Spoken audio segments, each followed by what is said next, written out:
Assalamualaikum dan salam sejahtera. Saya Mior Abdul Malik Rayani. Anda bersama dalam Soal Rakyat petang ini. Dan seperti biasa, kita akan mengangkat dan memperincikan isu-isu rakyat. Dan petang ini kita akan bercakap soal pendidikan.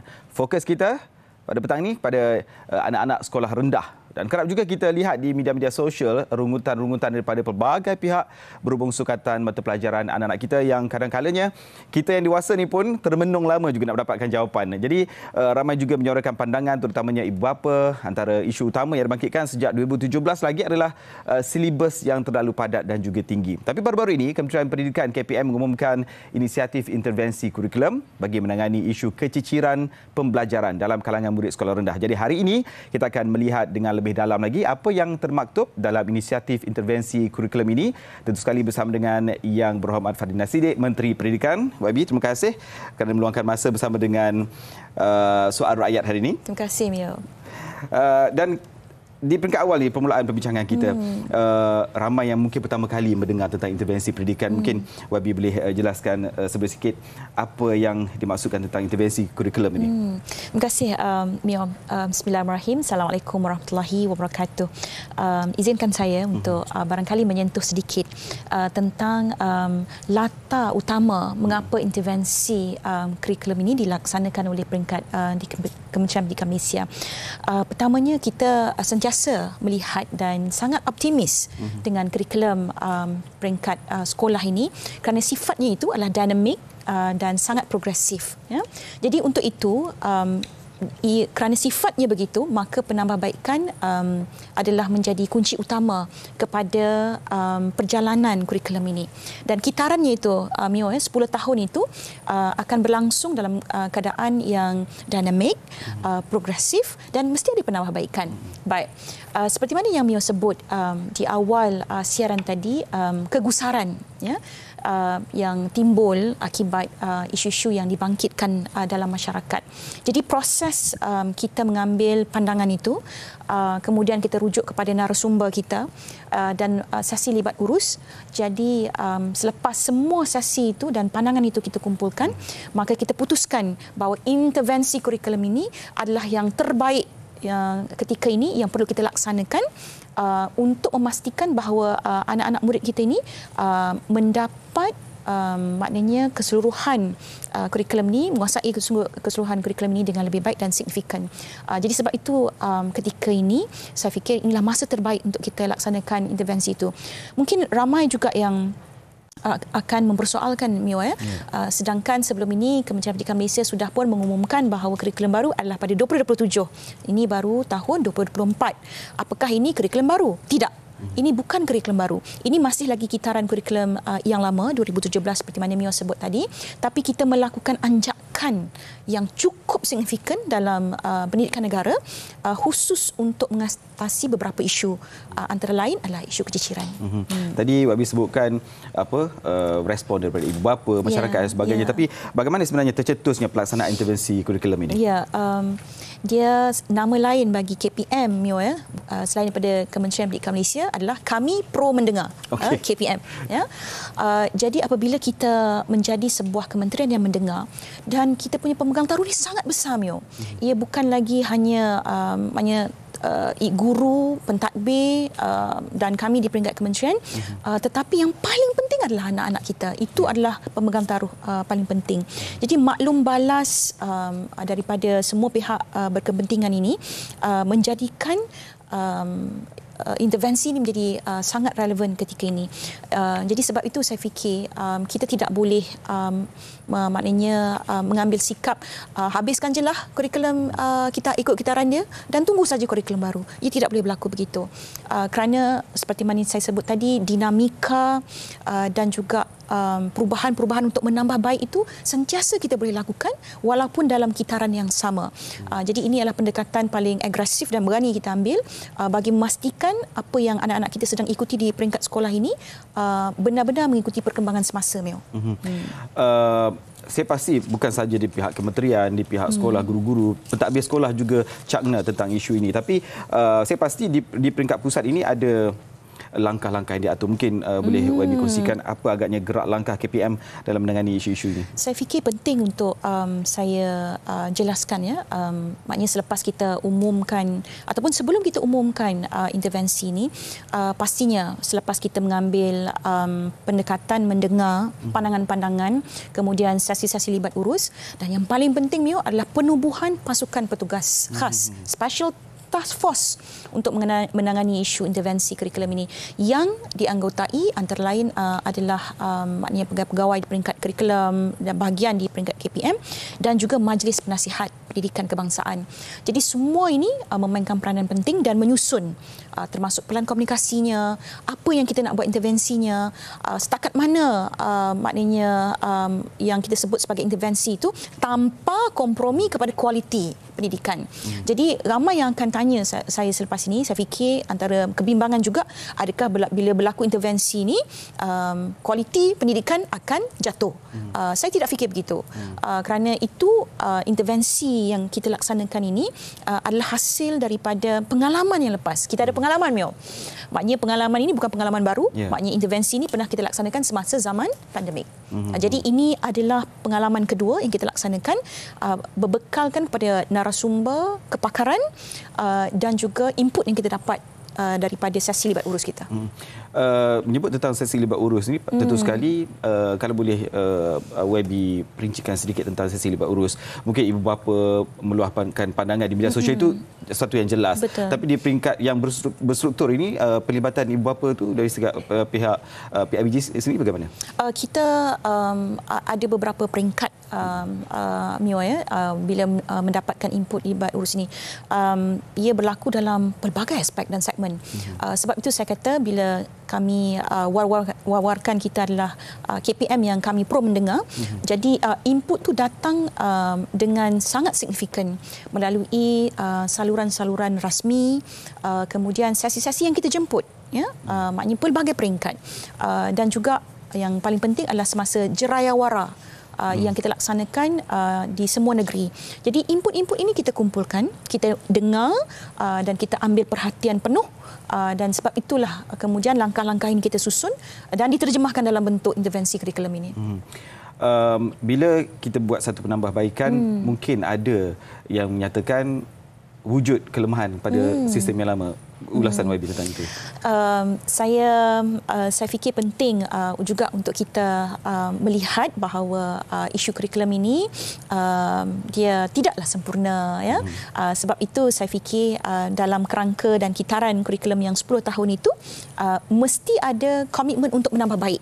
Ya. Sebagai contoh, apabila kami merangka kurikulum yang baru 2027. Jadi semua pengalaman-pengalaman kita dalam kerangka kurikulum yang ada sekarang ini dijadikan sebagai pengalaman penting untuk merangka kurikulum yang baru. Dan antara pengalaman penting yang mesti saya sentuh juga, Mio, adalah pengalaman kita dalam pelan pembangunan pendidikan. Ya, pelan pembangunan ini adalah satu kita panggil sebagai barangkali penanda aras kita melihat bagaimana kedudukan pendidikan kita ketika ini. Kita juga melihat kepada dasar-dasar sedia ada yang khususnya dasar pendidikan, dan bagaimana semua dasar ini memandu kita ke arah menambah baik khususnya kurikulum kita. Dan yang paling penting, Mio, adalah falsafah pendidikan kebangsaan. Dan apabila kita beralih daripada kitaran maknanya penghapusan peperiksaan, kemudian kita mengangkat pentaksiran bilik darjah, ia pasti memberikan kesan kefahaman khususnya, dan kemudian bagaimana kita nak memastikan guru-guru pula, ya, maknanya mempunyai kemahiran untuk membuat pentaksiran tersebut. Dan bagaimana pula kita nak menyampaikan pentaksiran tersebut kepada ibu bapa. Jadi pastilah ibu bapa antara orang yang paling terkesan, kerana selama ini kalau kita tengok exam UPSR, Mio dapat berapa A? Masa tu 4, saya dapat 4A, 3A, 1B. Jadi maknanya semua orang senang nak akses anak, sekarang ni 3A, 1B. Maknanya anak kita diukur dengan berapa banyak A. Tapi pentaksiran ini lain. Anak kita dilihat dalam konteks keseluruhan secara holistik. Dan itu sebenarnya menjadi impian mana-mana ibu bapa dan pendidikan untuk anak ini ditaksir secara holistik. Dan ia memang mengangkat semula falsafah pendidikan kebangsaan yang mahu melihat anak-anak kita ini perkembangannya diangkat dari segi yang selalu saya sebut jersey. Kalau pakai jersey MU ni, bayangkan pakai jersey MU tapi tak ada tangan, tak ada lubang kepala, ia tak sempurna. Tapi falsafah pendidikan kebangsaan kita tegaskan anak-anak kita ni mesti holistik dari segi jasmani. J tadi kan, emosi, rohani, kemudian spiritual dan intelek. So itu yang membentuk Jesse tadi. Jadi sebab itu saya fikir ruang yang ada ini ketika semua kita sedang mengangkat pentaksiran bilik darjah ini, maka intervensi kurikulum ini menjadi sangat signifikan. Saya fahamkan juga intervensi ini akan ada ujian rintis yang dilakukan antara 3 bulan hingga ke 1 tahun. Bagaimana boleh perincikan proses ini? Yang kita sentuh tentang intervensi ini yang melibatkan 3 bulan itu adalah khusus untuk sebagai contohlah ya, untuk penguasaan numerasi dan literasi. Maknanya pembacaan, mengira, membaca, mengira untuk anak-anak kita yang jejak 1 baru ni. Termasuklah anak saya ni, Mio. Ya, selepas 3 bulan mereka akan ada assessment. Jadi kalau yang sistem sebelum ini ataupun proses sebelum ini, assessment tu berlaku dengan sangat lambat. Jadi keciciran itu kita dapat kenal pasti pun sangat lambat. Barangkali intervensi yang kita terpaksa lakukan pun juga lambat. Jadi ini darjah 1 terus. Ya, 3 bulan belajar, kemudian akan diakses oleh guru untuk melihat sama ada anak-anak ini menguasai tidak 3M tersebut. Jadi memang kita ambil pendekatan dengan segera bahawa untuk mengelakkan keciciran pembelajaran berpanjangan, maka anak-anak darjah 1 ini akan melalui proses assessment dengan lebih awal. Jadi sama juga dengan dari segi maknanya dokumen pentaksiran ini ya. Kalau sebelum ini maknanya macam Mio sebut daripada awal tadi, ada keluhan barangkali mempersoalkan kenapa susah sangat soalan-soalan begini. Jadi kita sediakan satu dokumen yang sangat penting untuk guru-guru, kita bantu guru-guru untuk memudahkan pengajaran mereka dalam konteks memudahkan proses pengajaran itu sampai ke peringkat anak-anak. Kita mulakan dengan bahasa dengan matematik dan sains dulu dan akan disusuli dengan bahasa Melayu dan bahasa Inggeris. Sikit YB sebelum kita berehat seketika. Bila YB menyebutkan selepas 3 bulan mungkin ada perubahan yang akan dibuat, ibu bapa mungkin akan resah. Ada pertukaran ke lagi bahan-bahan rujukan yang perlu tambah pembelian bahan-bahan rujukan atau bagaimana? Sebenarnya ini adalah intervensi ini berlangsung juga dengan kita bersama dengan ibu bapa dengan sistem sokongan dan bahan sokongan untuk ibu bapa juga. Jadi semua maknanya bahan sokongan ini boleh didapati di laman web kita nanti dan ia memang untuk membantu ibu bapa. Sebab itu kita namakan PBD yang lebih mesra ibu bapa. Maknanya pentaksiran yang memudahkan ibu bapa faham dan mereka boleh maknanya sama-sama bantu kita untuk mengukuhkan lagi ekosistem dari segi pentaksiran itu. Baik, kita nak berehat dulu seketika. Selepas ini banyak lagi kita nak sentuh tentang intervensi kurikulum ini. Anda jangan ke mana-mana, teruskan bersama dalam Soal Rakyat.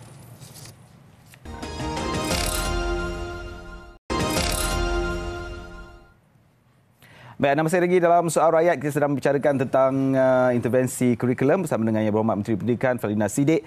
YB, tadi sebelum berehat kita dah menyentuh tentang beberapa aspek langkah-langkah KPM dalam menangani isu dan juga memperkasakan intervensi kurikulum ini. Kita nak melihat tadi dan juga tadi YB dah sebut juga sebelum ini YB dah umumkan tentang 4 inisiatif dalam intervensi kurikulum ini. Mungkin boleh perincikan sekali lagi? Ya, kita ada yang kita sebut sebagai 4P, Mio. Pertama adalah dokumen penjajaran KSSR Semakan 2017 edisi 3. P yang kedua adalah pengesanan awal dari segi literasi dan numerasi. P yang ketiga adalah pelaporan PBD yang mesra ibu bapa. Memang kita pilih tajuk tu untuk kita cater ibu bapa, dan yang terakhir adalah penataran dokumen penjajaran ini yang kita kena laksanakanlah dengan guru-guru. Jadi 4 inisiatif ini kita harap benar-benar dapat dihayati dan menjadi satu perubahan besar dalam pendidikan negara, khususnya meningkatkan kualiti pendidikan negara kita. Kalau tengok kan yang diperincikan ini memang teliti dan juga detail sebab satu persatu yang nak diambil kira dan juga ditambah baik. Mungkin Wabi boleh terangkan dengan lebih jelas lagi tentang inisiatif pertama ni, dokumen penjajaran KSSR Semakan 2017 ni, edisi ketiga ni yang disebutkan tadi. Betul. Dalam konteks kita menyediakan dokumen penjajaran ini, jadi kita ambil maklumlah yang disebut daripada awal tadi, kegusaran tu subjek apa. Dan ia sebenarnya reflect kepada beberapa yang kita panggil sebagai pandangan-pandangan umum dan juga reflect kepada juga komitmen kita kepada keputusan-keputusan peperiksaan peringkat ataupun tanda aras kita di peringkat antarabangsa, sebagai contoh PISA. Dan PISA ini juga maknanya memberikan beberapa sudut pandangan bagaimana ataupun apa trajektori kita ke hadapan dalam pendidikan kita. Jadi selepas kita lihat, dan kebetulan Mio, yang saya selalu tegaskan bahawa hala tuju negara ketika ini, direction of the nation ketika ini, selain daripada TVET, adalah STEM. Ya, yang mesti juga kita berikan tumpuan kepada anak-anak kita ini. Maka kita ambil keputusan selepas sesi-sesi itu berlangsung, yang sebenarnya sesi itu sangat maknanya memberikan kita komitmen yang besar lah, ya, untuk kita melaksanakan mandat baru dalam pendidikan. Jadi sebab itu kita mulakan dengan subjek sains dan matematik. Jadi dokumen penjajaran ini akan berlangsung untuk 2 mata pelajaran yang bagi kita ketika ini yang mesti kita bagi tumpuan terlebih dahulu, sains dan matematik. Dan akan diikuti oleh bahasa Melayu dan bahasa Inggeris. Dalam masa yang sama, sebenarnya kita telah menyediakan satu lagi modul bimbingan untuk guru. Jadi guru ada pilihan. Sebenarnya ada 3 pilihan untuk guru ni. Dokumen penjajaran ini 1. Kemudian MOBIM untuk bantu. Dan ketiga, kekal sedia ada. Maknanya kalau penguasaan anak-anak murid ini memang superb, memang anak-anak murid dia boleh menguasai, ya, jadi dia boleh teruskan macam biasa. Tapi kita menyediakan ruang untuk mereka membantu dan membantu anak-anak ini yang memerlukan bantuan khas. Sebab tu dokumen penjajaran ini adalah dokumen pertama, diikuti oleh MOBIM, dan kemudian mereka boleh guna buku teks seperti biasa. Yang akan datang, yang akan dilaksanakan ini edisi ketiga. Mungkin Wabi boleh jelaskan tentang perbezaan antara edisi ketiga ini, kurikulum standard sekolah rendah Semakan 2017 edisi ketiga dengan edisi terdahulu yang edisi kedua. Sebab ramai yang bertanya ni, bila buat penambahbaikan, apa aspek yang perlu mereka perincikan, oh ini yang ditambah baik. Masa kita buat edisi yang kedua penjajaran kurikulum itu, sebagaimana yang saya sebut sebelum ini, kita sudah ada pengalaman itu semasa pandemik COVID-19. Jadi apa yang disusun itu sangat pentinglah, ya. Maknanya dari segi aspek kandungan, pedagogi dan pentaksiran, dan kemudian bagaimana kita nak memenuhi keperluan maknanya sewaktu pandemik itu. Dan suasana ketika itu sangat berbeza, yang menyebabkan kita perlu membuat penjajaran penting mengambil kira suasana ketika itu. Tapi yang kali ini adalah kita melihat kepada menyusun semula sahaja, ya, kerana ketika pandemik itu ini satu suasana, ya, konteks yang kita pun tak dapat nak bayangkan. Jadi sebab itu penjajaran itu berlaku dalam suasana itu. Tapi yang terbaru ini adalah menyusun semula kandungan. Jadi menyusun semula kandungan ini, kita nak pastikan bahawa dari segi sukatan kandungan, sukatan pembelajaran, dan kemudian kita bantu lagi guru dengan catatan-catatan supaya mereka dapat menguasai kelas itu dengan bantuan penjajaran itu. Jadi Mio, kesimpulannya, ia lebih memudahkan guru dengan pilihan, dan kemudian memudahkan guru dengan cadangan-cadangan bagaimana mereka boleh maknanya memastikan keciciran pembelajaran itu dapat ditangani dalam kelas mereka. Kalau kita tadi bila Wabi menyebut tentang kaedah pendidikan kita semasa COVID, dan juga kita lihat sifat ataupun cara pembawakan anak-anak kita ketika COVID itu pun sedikit berbeza. Kalau mungkin YB boleh hasil pemantauan ataupun cerapan YB pergi ke sekolah dan sebagainya, generasi itu dengan apa perubahan yang dilakukan sekarang ini mungkin ada lagi kesan-kesan. Orang kata kalau kesihatan long COVID kan, tapi untuk anak-anak kita ni yang generasi COVID, PKP dan sebagainya, homeschooling dan pendidikan di rumah, online dan sebagainya, bila dalam fasa sekarang ini adakah lagi kesan jangka panjangnya ataupun sudah pulih sepenuhnya untuk berdepan dengan kurikulum yang baru ni? Saya ingat pengajaran terbesar daripada hentaman COVID ini adalah bagaimana kita bangkit dan menyusun semula negara, termasuklah pendidikan selepas itu.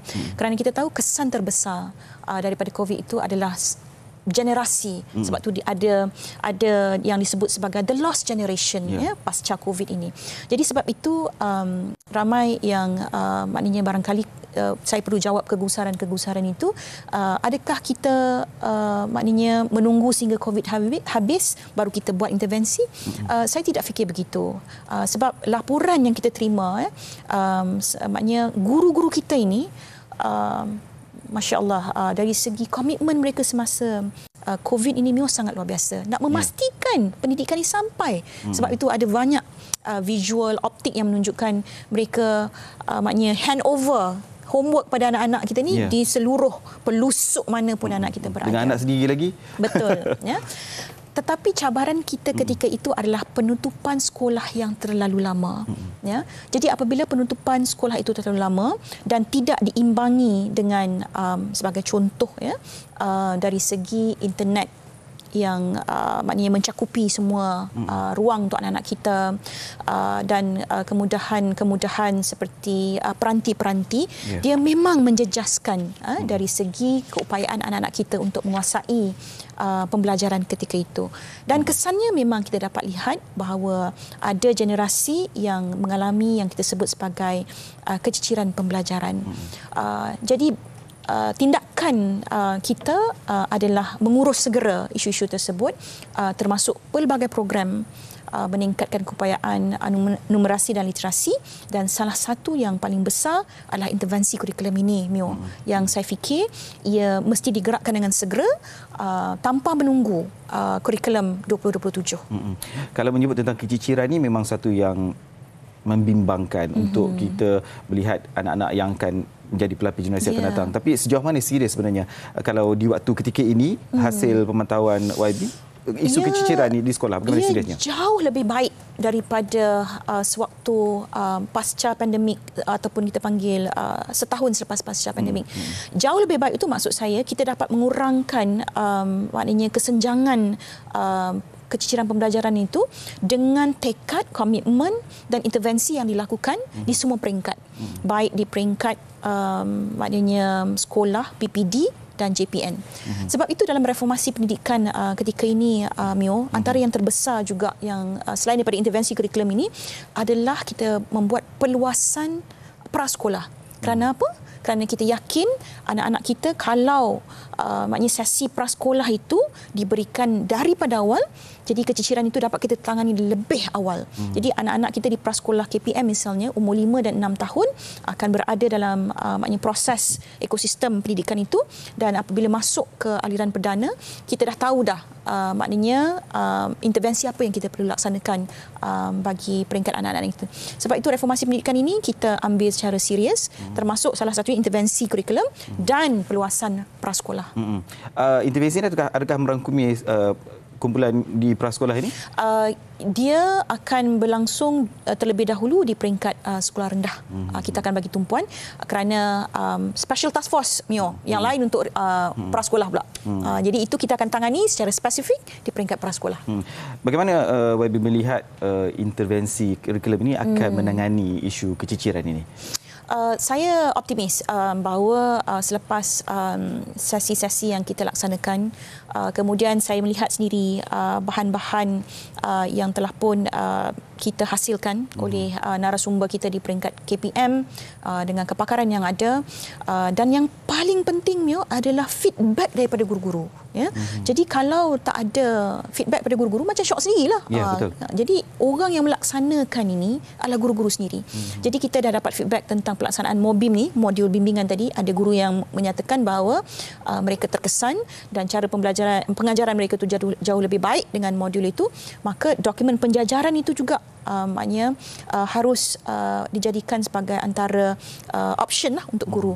Jadi selepas kita buat pengumuman intervensi itu, kita teruskan terus dengan program penataran. Maknanya hari Senin kita buat pengumuman intervensi, hari Selasa kita terus susul tindak dengan program-program penjelasan, pencerahan, penataran bersama JPN dan guru-guru. Ini supaya proses ini berjalan serentak. Kita tak nak ada yang tertinggal, terpinggir, yang masih lagi tertanya-tanya apa benda yang perlu dibuat lagi, supaya tidak ada lagi anak-anak yang terpinggir.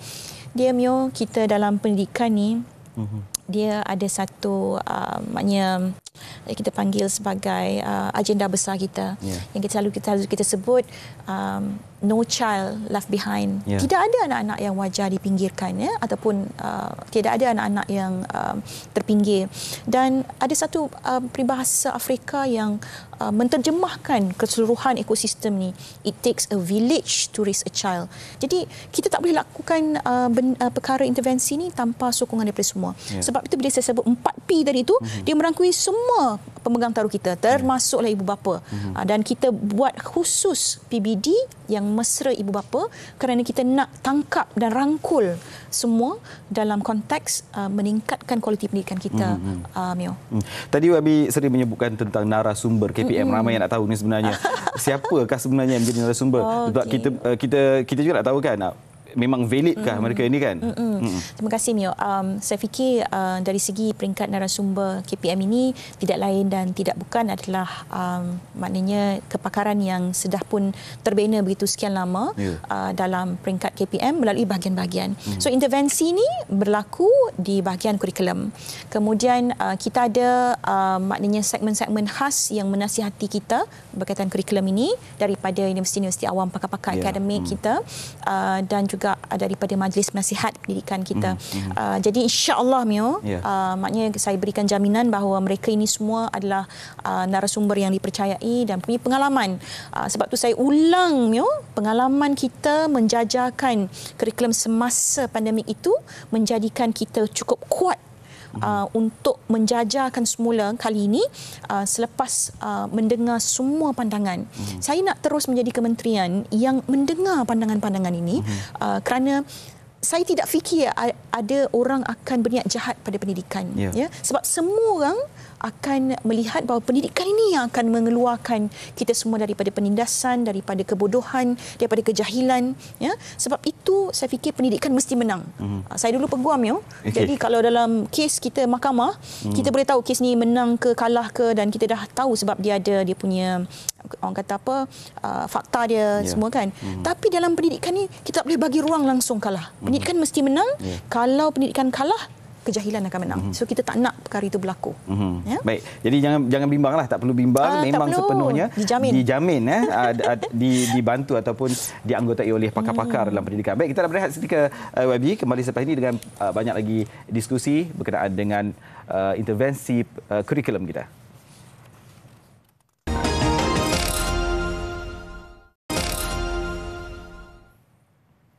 Baik, anda masih lagi bersama dalam Soal Rakyat bersama dengan Menteri Pendidikan.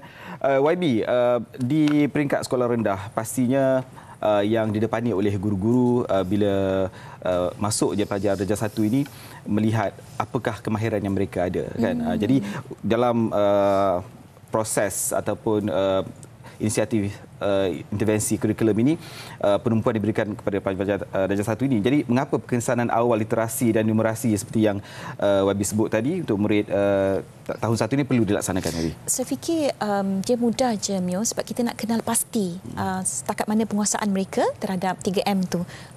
Maknanya membaca, mengira dan juga menulis dan intervensi awal ini adalah bersesuaian dengan maknanya konteks umur mereka untuk melihat gaya pembelajaran mereka, keupayaan mereka.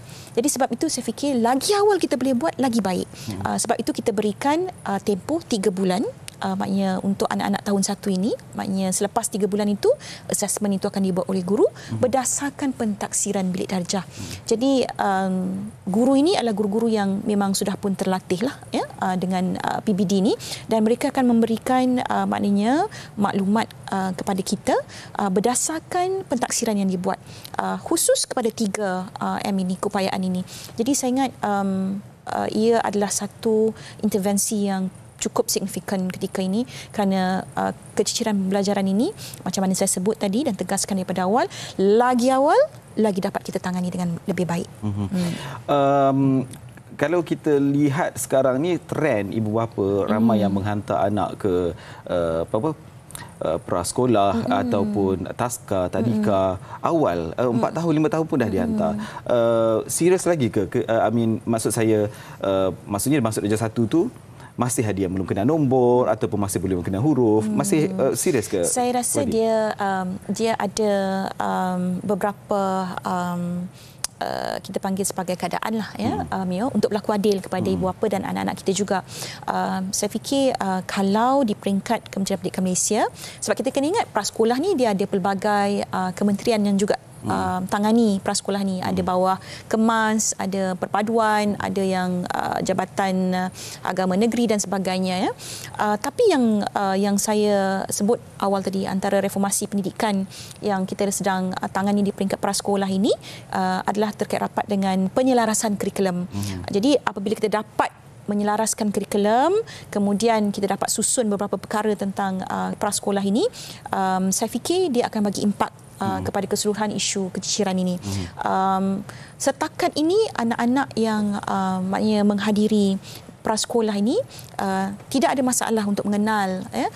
Tapi barangkali apabila mereka masuk darjah 1 itu dia akan lebih menjadi spesifik lah. Dia punya, kita panggil sebagai keupayaan tu akan dinilai dengan lebih spesifik. Maknanya sudah ada tahap-tahap yang mereka perlu lalui, dan tahap itulah yang akan menentukan sama ada mereka perlu atau tidak maknanya dilaksanakan intervensi kepada mereka. So kalau mereka sudah pun melepasi maknanya proses tersebut dan tahap tersebut, maka mereka boleh meneruskan pembelajaran mereka seperti biasa. Yang kita nak tangani ini adalah mungkin sekumpulan kecil sahaja yang berhadapan dengan isu-isu 3M tadi, yang mesti diberikan fokus saja. Kadang-kadang Mio, dia bukan isu besar ya, dia memerlukan fokus. Jadi kalau ada satu sesi cikgu boleh fokus pada mereka, saya yakin maknanya mereka boleh maknanya segera meninggalkan proses itu dan mengikuti pembelajaran seperti rakan-rakan mereka yang lain. Yang paling penting adalah assessment guru itu. Maknanya guru mesti betul-betul fokus pada semasa membuat assessment itu, pentaksiran itu, supaya kita dapat tangani secara keseluruhan. Ingat masa zaman saya sekolah rendah dulu, kita ada yang dilakukan untuk membantu kawan-kawan yang mungkin kadar pemahaman yang agak rendah itu, kita ada kelas pemulihan. Sekarang ini langkahnya mungkin lebih maju kan. Apa agaknya perbezaan kalau kita sebutkan kelas pemulihan yang dahulu dengan pengesanan awal literasi dan numerasi yang ingin dilaksanakan ini? Nombor 1 kita tak panggil pemulihan lah. Tak panggil dah. Kita panggil pengesanan literasi dan numerasi. Yang kedua, pastilah yang mana saya sudah pun tegaskan bahawa ia bermula dengan lebih awal lagi. Kemudian ia dari segi guru, semua guru tahun 1 akan mengikuti maknanya proses ataupun program untuk membuat pentaksiran pada anak-anak murid ini. Kemudian dari segi kaedah pentaksiran yang kita gunakan adalah pentaksiran yang berterusan. Dia adalah satu kebaikan juga, Mio, dengan pentaksiran ini apabila anak kita sentiasa ditaksir secara berterusan. Jadi ansur maju anak-anak kita dapat lihat dari semasa ke semasa. Jadi sebab itu pengesanan literasi ini berlaku dengan lebih awal, dengan komitmen guru darjah 1, kemudian melalui proses pentaksiran, dan ia tidak mengganggu waktu belajar kerana ia adalah memang proses dalam kelas itu sendiri, dan selepas 3 bulan barulah kita dapat maknanya hasil ataupun pentaksiran itu untuk kita segmenkan kembali dan menyusun bagaimana kita nak membuat intervensi pada anak-anak kita ini yang memerlukan barangkali sedikit perhatian dalam konteks 3M tadi. Selain pada guru-guru membuat penilaian dan sebagainya, yang paling penting sekali ibu bapa ni nak tahulah bagaimana prestasi anak-anak kan. Jadi bagaimana agaknya intervensi kurikulum ni dapat bantu ibu bapa memahami dan juga mengakses pelaporan pentaksiran bilik darjah ni. Itulah Mio, kita ni, generasi kita ni hidup zaman exam kan. Kita dah biasa A berapa banyak, aggregate, kita dah biasa 90 tu. Takut nak buat balik report card dulu. Takut kan? Takut kan? Tapi bila kita dah maknanya beranjak ke sistem pendidikan kita pada pentaksiran ini, yang seperti mana saya sebut tadi adalah untuk menyahut falsafah pendidikan kebangsaan dan nak memakaikan jersey itu tadi pada anak-anak kita tadi itu, dan sebab itu juga dalam konteks pentaksiran itu masih juga ada exam. Exam ni adalah sebahagian lah daripada konteks PBD itu, pentaksiran itu. Jadi kita ada ujian akhir sesi akademik yang mana mata pelajaran anak-anak kita ini akan ditukar kepada peratus dan grade. Sebelum ini memang semasa kita bagi laporan pentaksiran itu, kita menggunakan tahap pemahaman lah, TP. Jadi barangkali tidak semua maknanya ibu bapa dapat memahami konteks bagaimana nak melihat penguasaan itu 6, 5, 4, 3 dan sebagainya. Jadi untuk memudahkanlah kita ambil jalan untuk harmonikan dan memastikan ibu bapa tidak merasa terpinggir kerana mereka tidak memahami pentaksiran ini. Jadi kita tukar dalam bentuk peratus dan grade, dan pelaporan PBD boleh diakses oleh ibu bapa secara dalam talian melalui sistem pengurusan pentaksiran bersepadu kita. Jadi ini adalah ruang yang terbaiklah untuk kita juga memahamkan ibu bapa bagaimana proses pentaksiran ini berlangsung dan intervensi ini berlaku, dan juga sistem yang mesra pada mereka. Jadi semua ibu bapa tanpa kecuali boleh membuat dan mengakses sistem ini untuk mengetahui maknanya potensi dan juga kedudukan anak-anak mereka. Sebenarnya ramai dah tentu sekali ibu bapa nak tahu tentang dokumen ini. Jadi bila agaknya dokumen penjajaran kurikulum standard sekolah rendah Sembakan 2017 edisi ketiga yang terbaru ini boleh digunakan? Kita ada tarikh siaran maknanya seperti biasa setiap kali selepas pengumuman kita akan keluarkan surat siaran kita, dan kemudiannya penataran berlaku, dan kemudian selepas itu maknanya proses itu boleh dilaksanakan. Jadi saya ingat ketika ini adalah proses yang paling penting adalah penataran itu. Jadi barangkali kita akan ambil masa sedikit, maknanya sekolah pun baru buka 2 minggu kan, jadi kita gunakan sepenuhnya tempoh ini untuk memastikan proses penataran ini berlangsung, dan kemudian proses itu akan maknanya bergeraklah dari segi kefahaman, assessment, kemudian akan berakhir dengan proses berlakunya ujian akhir itu, ibu bapa dah boleh buat semakan kepada keputusan anak-anak. Wabi, difahamkan 19 Mac yang lalu ada berlangsung webinar. Ini mungkin untuk memberi kejelasan yang lebih kepada khalayak kita. Selain pada 19 Mac yang lalu, mungkin ada lagi siri-siri lain yang boleh diikuti oleh ibu bapa? Kita akan susul tindak dengan siri-siri yang lain juga. Maknanya kita akan ada pada bulan Jun dan kemudian pada bulan September. Jadi siri penataran ini kita akan sentiasa tambah baik dan melakukan proses mendengar, kemudian membimbing, dan kemudian yang juga menterjemahkan intervensi ini dengan lebih efisien dan efektif di peringkat JPN, PPD dan sekolah, insyaAllah. Ini soalan yang agak teknikal, ini mungkin menjurus kepada guru-guru lah. Bila sebut tentang penjajaran kurikulum ini, mungkin ada mereka nak gunakan dengan modul-modul terdahulu. Boleh atau tidak sebenarnya guru-guru ini menggunakan dokumen penjajaran kurikulum standard sekolah rendah Sembakan 2017 edisi 3 ni dengan modul bimbingan ataupun MOBIM? Ini mungkin soalan-soalan dari kalangan guru lah. Tak ada masalah. Mio. Kami ni kalau boleh saya sebutnya sayang ke cikgu ni. Saya ingat sampai ke tahap kita memudahkan kerja-kerja mereka ini dan membantu mereka ni dengan sedaya upaya kita, Mio. Sebab tu saya kata tadi daripada awal, selepas dokumen penjajaran ini, dia ada MOBIM modul bimbingan dan buku teks yang sedia ada. Jadi dia boleh pilih mengikut keupayaan dan penguasaan anak murid dia dan keselesaan guru itu. So misalnya dalam dokumen penjajaran yang baru ini misalnya, dia memang berlaku penyusunan yang sangat drastik tanpa kompromi pada kualiti, tanpa kompromi kepada isu-isu yang saya sebut sebagai subjek-subjek ataupun mana-mana tema yang susah itu. Maknanya kita dah susun supaya ia memudahkan guru untuk menyampaikan pengajaran itu dan disertai dengan catatan. Catatan ini penting sebab dia akan membantu guru misalnya apa nak bagi idea untuk memakmurkan lagi kelas dia. Misalnya pembelajaran bersama, luar kelas ke macam mana. Jadi catatan itu penting. Mobim ni sudah kita laksanakan dan ia memang khusus untuk membantu setiap guru dalam konteks pengajaran mereka secara spesifik. Jadi sebab itu saya fikir Mio, kepada guru-guru ini adalah hasil daripada suara mereka juga yang kita dengar dan untuk kita tangani isu-isu yang mereka sering bangkitkan dalam kelas dan kita harap mereka dapat kuasai segera dokumen penjajaran ini dan dapat melaksanakan dengan segeralah proses untuk pengajaran mereka supaya lebih efektif. Dan yang paling penting ialah intervensi untuk tahun 1 ini, maknanya guru-guru mesti tahun 1 lebih bersedialah untuk membuat assessment selepas 3 bulan nanti. Guru-guru kita pun kreatif macam-macam kaedah mereka ni. Betul, ya Allah, memang mereka sangat kreatif. Betul. Baik, kita nak berehat sekali lagi untuk kali yang terakhir. Jadi kepada anda, teruskan bersama dengan Soal Rakyat. Ada lagi yang penting untuk kita bincangkan selepas ini dalam Soal Rakyat. Teruskan bersama kami.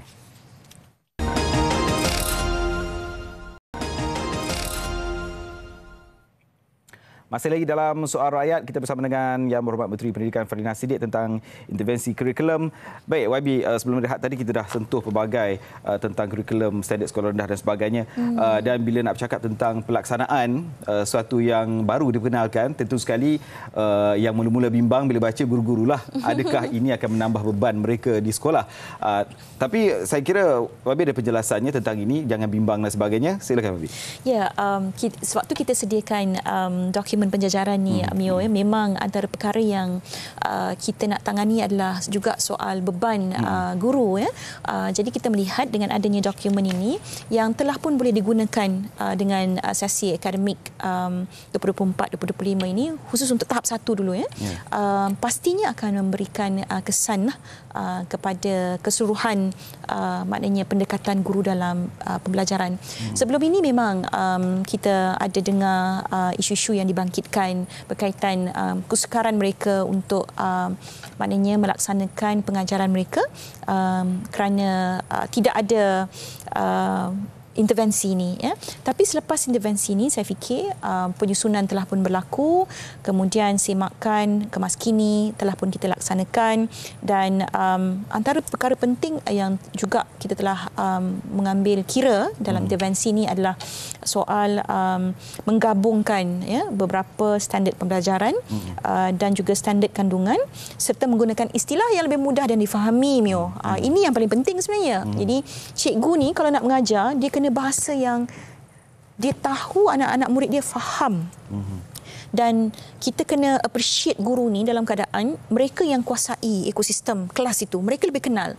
Jadi setiap patah perkataan yang mereka nak keluarkan itu mestilah perkataan yang anak-anak dapat fahami dalam konteks pembelajaran Jadi sebab itu kita permudahkan, kita susun semula dalam konteks standard pembelajaran dan standard kandungan dan seterusnya sebagaimana yang saya sebut tadi bahawa terdapat juga catatan yang akan memandu guru dan memberikan kepada pedoman kepada guru untuk pelaksanaan bagaimana kaedah pengajaran yang sesuai untuk kelas mereka. Jadi insya-Allah mudah-mudahan kita doakan maknanya proses ini berjalan dengan lancar dan benar-benar dapat membangkitkan semangat guru kita untuk mengajar dalam kelas.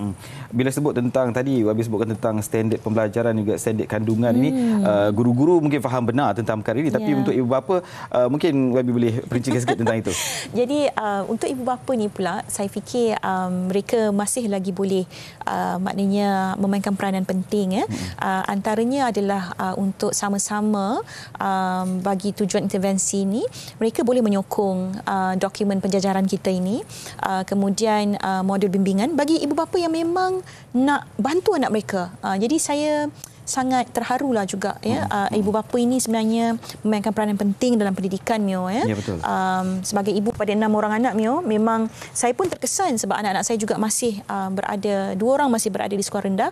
Jadi pastinya apa sahaja yang diajar oleh guru tu kita nak bantu kefahaman mereka di rumah Jadi ibu bapa boleh bantu dengan sangat efektif melalui dokumen tadi, penjajaran tadi, kemudian mobil dan kemudian kit nanti yang akan kita bekalkan dalam konteks pemugaran literasi dan numerasi ini.